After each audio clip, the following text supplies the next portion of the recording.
pinaplat. Flat na kami. Parang flat ang lasa. Ang hangin.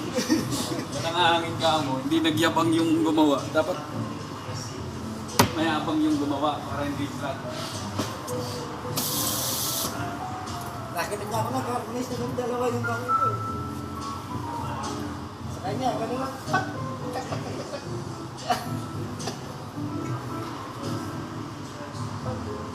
Pag ginanyan kasi, nadaya yun. Tapos iuwi mo na magalas na, nadaya yun.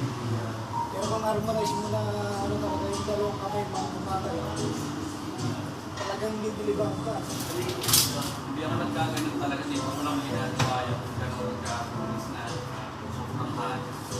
Ha? Sobrang halo. Kung ginagawa nila, dagdag lang. Hindi ko ginagawa yun.